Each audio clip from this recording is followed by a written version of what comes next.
যদি আপনি গরিব থাকেন, সুদি লেনদেন না করে বাদাম বেচলেন, জুতা সেলাই করলেন, মসজিদের কাজ হচ্ছে, আপনি 2টা টাকা দিলেন হালাল টাকা থেকে।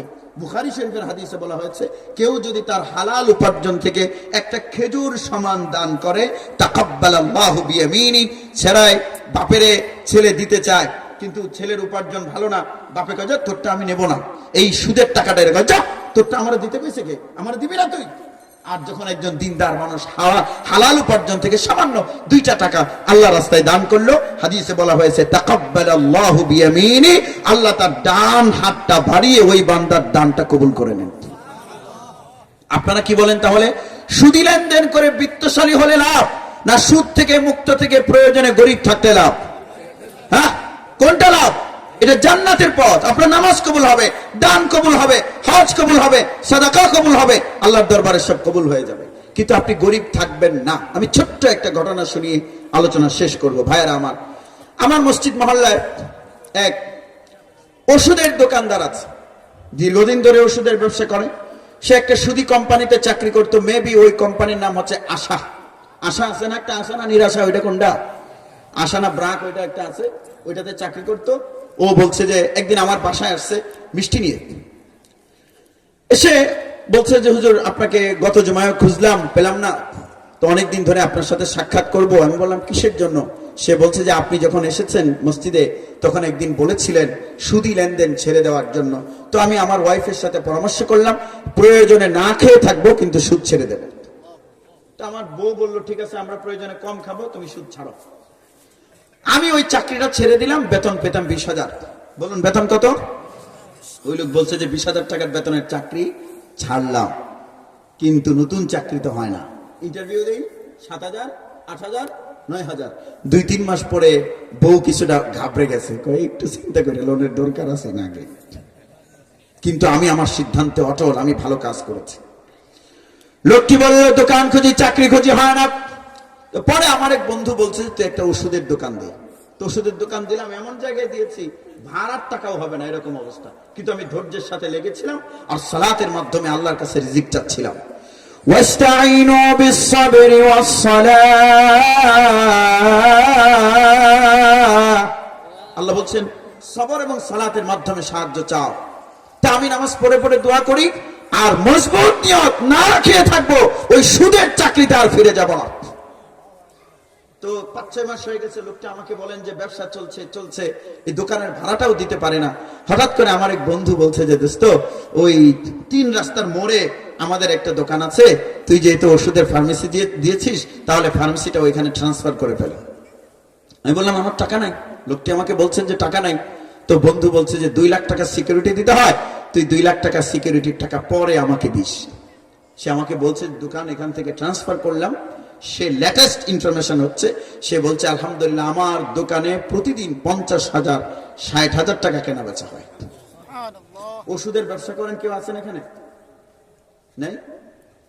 ফার্মেসি আছে কারো এরকম আছেন কেউ? 50,000 টাকা যদি গড়ে ডেইলি সেল হয়, তাহলে মাসে 15 লাখ।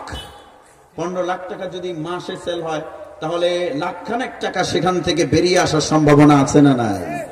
জোরে বলবেন রিজিকের দুয়ার খুলে দিয়েছেন কে? আপনাকে অপেক্ষা করতে হবে। শুনেন ভাই, সুদি লেনদেন করে এরকম করলেই আপনি বিত্তশালী হয়ে যেতে পারবেন না, কারণ আপনাকে বিত্তশালী বানাবার মালিক কে? তিনি বলেছেন ইয়ামহাকুল্লাহুর রিবা ওয়া ইউরবিস সাদাকাত। আমার ভাইরা, আজ থেকে 8 বছর আগে ঝিনাইদহ শহরে বক্তব্য রাখছি। ঝিনাইদহ কুষ্টিয়ার পাশে। তো এখানে আমি ইসলামী বিশ্ববিদ্যালয়ের ছাত্র ছিলাম, জামিয়া মিলিয়া পড়েছি, তারপর ইসলামী বিশ্ববিদ্যালয়ের কুষ্টিয়া অনার্স মাস্টার্স। আমাদের একজন শিক্ষক, well known person, one of the renowned Islamic scholars, doctor Khandaker Abdullah Jahangir. তা আমি বক্তব্য রাখতে গিয়ে আব্দুল্লাহ জাহাঙ্গীর স্যারের কথা বলছিলাম বারবার। তা আমার ডান পাশে এক লোক বসা, তিনি যখন এই স্যারের কথা আমি বলি, তিনি টিস্যু দিয়ে চোখ মুছেন। তা আমি বক্তব্য শেষে তাকে জিজ্ঞেস করলাম যে আমি লক্ষ্য করলাম আমি যতবার স্যারের কথা বলেছি ততবার আপনি চোখ মুছেছেন, কারণটা কি? এই লোকের নম্বর এখনো আমার মোবাইলে সেভ করা আছে। সম্মানিত হাজিরিন, ওই লোকটি আমাকে বললেন হুজুর, ডক্টর আব্দুল্লাহ জাহাঙ্গীর আমার জীবনের মোড় ঘুরিয়ে দিয়েছেন। আমি বললাম কিভাবে ঘুরিয়ে দিয়েছেন? তিনি বলেন আমি ছিলাম সুদি কোম্পানির মালিক। এই গ্রামে দেখবেন সুদের ক্ষুদ্র ক্ষুদ্র সমিতি আছে, আছে না? মাল্টিপারপাস কোঅপারেটিভ লিমিটেড, এইরকম একটা কোম্পানির আমি মালিক ছিলাম। আমার মা মারা গেল। মা মারা যাওয়ার পর আমি চিন্তা করলাম, মা মারা গেছে, এখন যদি মসজিদে একটু না যাই লোকে বলবে কি।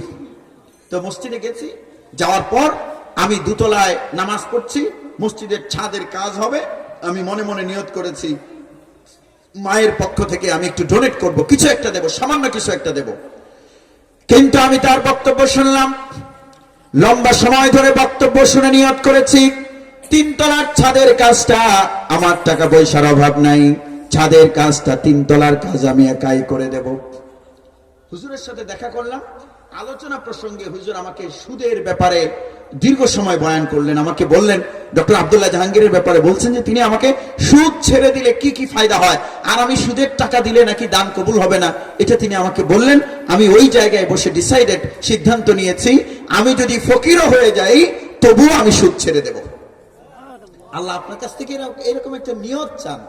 আল্লাহ এমন একটা নিয়ত আপনার কাছ থেকে চান। ও যুবক, তোমার সমৃদ্ধি আসবে। শোনো, রিজিক কিন্তু তোমার জন্য যা বরাদ্দ তা আসবেই। তুমি চাইলে তাড়াহুড়ো করে সুদের মাধ্যমে হারাম করে নিতে পারো বাম হাতে, আর চাইলে একটু ধৈর্য ধারণ করে ডান হাতে হালাল ভাবেও নিতে পারো। সম্মানিত হাজিরিন, সেই লোকটি আমাকে বলেন, হুজুর আমি নিয়ত করেছি সুদ ছেড়ে দেব, কিন্তু আমার জন্য পথ সহজ ছিল না। খাতা বের করে যাদের কাছ থেকে কত টাকা সুদ দিয়েছি মাল্টিপারপাসের, ওই টাকা আমি ফেরত দিলাম। সে বলল, দিতে দিতে ঝিনাইদহ শহরের 2টা বাড়ি আমার ছিল, 2টা বাড়ি আমি বিক্রি করে ফেলেছি, কিন্তু তবুও আমার অন্তরে একটা তৃপ্তি যে আমি তো জাহান্নাম থেকে বাঁচতে যাচ্ছি। ফকির হয়ে গেছি আমি, আমার বাড়ি নাই। এখন বন্ধুরা দেখলে আর ডাক দেয় না। আগে তো শহরের 3 রাস্তার মোড়ে আমার দেখলেই ডাক দিত, ওই আব্দুর রহমান কই যাস। মানে কি কারণ হচ্ছে, আগে যখন চা খাওয়া হতো, কফি খাওয়া হতো, বিলটা আমি দিতাম। এখন তো তারা জানে আমার আর টাকা নাই, এই কারণে তারা আমাকে ডাকে না, পাত্তা দেয় না। তা আমি সিদ্ধান্ত নিয়েছি, আমি ফকির হয়েছি, তাতে আমার কোনো আফসোস নেই। সে আমাকে বলল যে হুজুর, বোনের কাছ থেকে 50,000 টাকা নিয়ে ঢাকা শহর থেকে পুরাতন কাপড় নিয়ে এলাম। আর শহরে, কিশোরগঞ্জের শহরের গৌরাঙ্গ বাজারে দেখছেন না, এই যে ভ্রাম্যমান দোকান থাকে, বললো এরকম জায়গায় দাঁড়িয়ে বিক্রি করা শুরু করলাম। আমার বন্ধুরা আমাকে দেখে ছি ছি করে, হুজুরের পালায় পড়ছস, গরিব হইছস।